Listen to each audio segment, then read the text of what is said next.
Welcome to Knightline for Thursday, May 20th, 2021.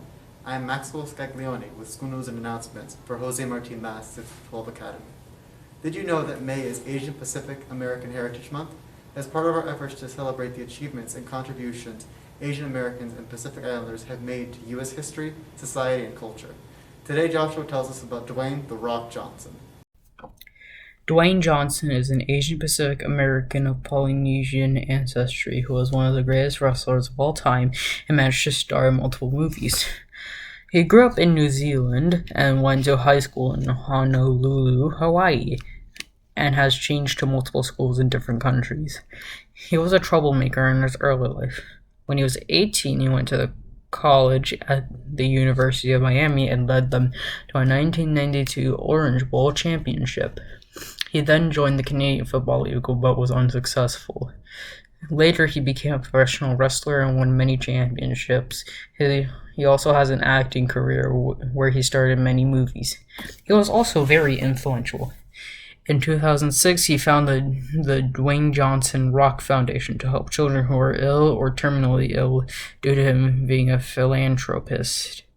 There are only 50 copies of the yearbook left. Purchase your 2021 yearbook today by scanning the QR code or visit yearbookforever.com. The last date to purchase your yearbook for only $40 is Monday, May 31st. After-school homework help has ended for the school year. There's a lot going on in the world. In this issue of Planet Report, we will explore Turkey's response to plastic pollution.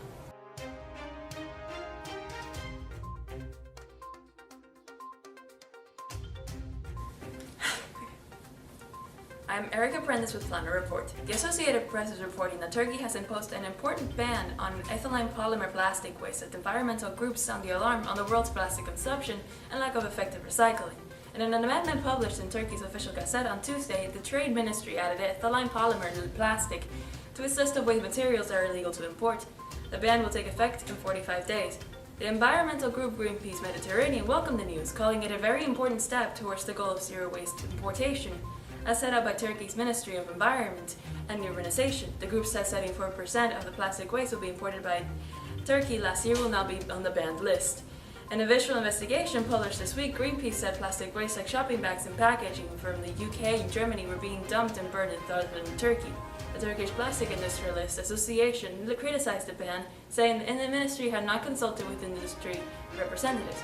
Ethylene plastics are one of the most widely produced plastics in the world. That's all for Planet Report. And May 20th is the day that Cuba gained formal independence from the US, following the Spanish-American War. Here's Luis to tell you more.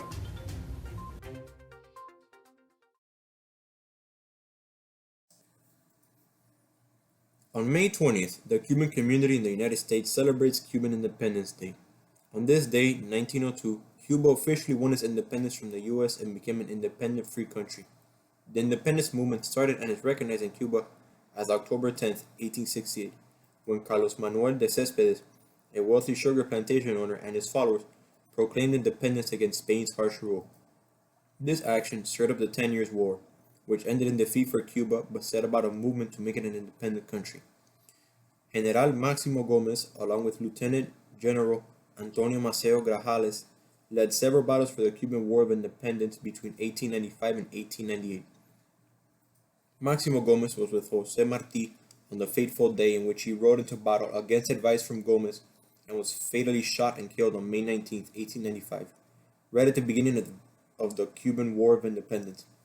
Despite his death, the movement for Cuba's independence continued, and the war ended in 1898 with the intervention of the United States against the Spaniards, at which point the U.S. took control of Cuba until 1902, when Cuba was finally liberated from control of the U.S., and thus the Republic of Cuba was born. Fast forward to 60 years to the Cuban Revolution in 1959, Castro took power. All the liberties and freedoms for which Jose Marti, Máximo Gómez, Antonio Maceo Grajales, and many others suddenly vanished. Anyone who opposed Castro's rule was sent to prison and often executed. To this day, the U.S. remains a nation of refuge for political prisoners and exiles from Cuba fighting for the country and for their people to be given the dignity and rights they fought for over 100 years ago. Alongside this, the Cuban community in the U.S. and especially Florida have grown and have brought with them their culture and diversity. Please support Silver Lining. a group of 8 high school students are working to resolve mental health issues as part of the Aspen Challenge. Follow them at SilverliningJMMA on Instagram, and most importantly, use their websites to access mental health resources and complete self-care challenges to improve your wellness.